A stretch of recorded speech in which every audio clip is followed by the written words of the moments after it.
Well, Ndu, from Mlolongo, where in the early morning we've seen the blocking of the ever-busy Mombasa Highway at Mlolongo, where all PSV vehicles and privately owned vehicles were blocked from accessing the town, Nairobi CBD, from Mlolongo. And of course, very few vehicles, specifically those transporting essential commodities like the long-distance trailers, were allowed to pass through the Nairobi CBD. But now passengers who've actually are bound for far-flung areas like western counties like Kakamega and Busia have been inconvenienced, and of course from this point they are still being blocked from accessing the Nairobi CBD. All the long-distance vehicles have actually been blocked at that point. But here in Kitengela, remember that Kitengela has actually been witnessing high-voltage demonstrations whenever such occasions arise. And so, but today, as at this hour, we are seeing a camp here,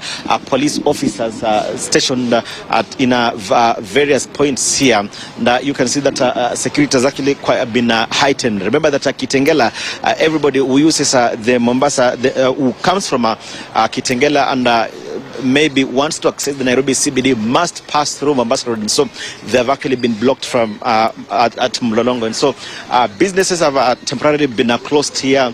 You can see the boda operators here are just parking at the ever busy matatu and boda terminal here in Kitengela. And so maybe if my colleague could just move closer here, you can see they are still parking here.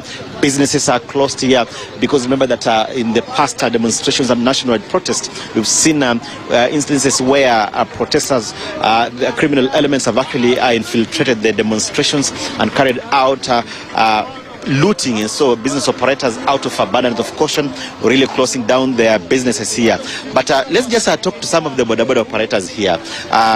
Peter Tundugu, Ndugu, tuko live KTN. Utueleze jina lako na nyinyi wahudumu bodaboda. Tunaona kwa leo hali hapa imetulia sana. Pengine nyinyi kama wahudumu bodaboda, hali iko vipi hapa Kitengela? Hali sasa na jina? Kwa majina naitwa Paul Mutuku. Yes, nafanya bodaboda Kitengela. Hali ya leo sisi tulikuwa tunatarajia kufanya kazi sababu tuliambiwa pengine maandamano yamesitishwa, lakini kufika hapa tukapata kuna maaskari, watu hawatembei, watu wa kubeba pia unapata hawako.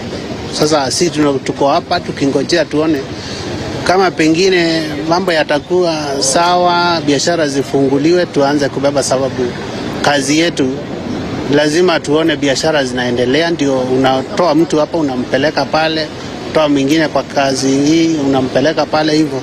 So kazi yetu saa hii ni kama imesimama. Yes, hatuna.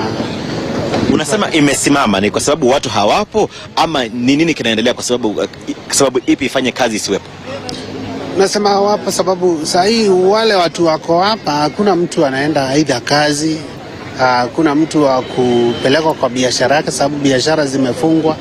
Wale wanafanya kazi wengi, unapata watu ni kama wanaangalia vile hali iko, so hakuna mtu anaweza, yani wateja sahi wa kubeba hawako. Yes. Asante sana. Naam, pengine tusongee mwenzako hapa. Naona unakataa kuzungumza na sisi, lakini pengine mwenzako hapo, tueleze jina lako, songea karibu tu, utueleze jina lako. Tunaona kwa kawaida wahudumu bodaboda wenzako huwa pengine wakati kama huu, masaa kama haya, huwa mnabeba watu, hampo kwenye stage hii, lakini kwa leo mmejazana hapa. Hali ni vipi hapa? Kwa jina kwanza naitwa Samuel Kana. Watu hawako kwa sababu tunajua leo vile walikuwa wamepanga maandamano, watu wanahofia usalama yao. So ndio maana ndio watu hali iko sawa, lakini watu hawako kwa sababu walidhania maybe kutakuwa na vurugu, mambo haitakuwa ikiendelea. Na nyinyi kama wahudumu bodaboda, pengine tumeona baadhi ya barabara zimeweza kufungwa, watu wengine ama maafisa wa usalama wameweza kuwazuia baadhi ya wale ambao wanasafiri kuelekea jijini Nairobi. Nyinyi hapa mnapo pengine wasafirisha wale ambao ni wateja wenyu, hali imekuwa vipi? Wameweza kujitokeza? Watu hawako kabisa. Watu wengi nadhani wako kwa nyumba kwa sababu hakuna mtu leo. Hata ukiangalia unaona watu hawako, ni kusafi, hakuna watu wamesafiri sana leo. Yeah. Naam, asante sana. Well, you can see yes, you can see pockets of people, but businesses, majorly the supermarkets, the small shops have remained under lock and key because of the fear of the unknown. Remember that in the past, we've seen protesters who come out in their hundreds to protest.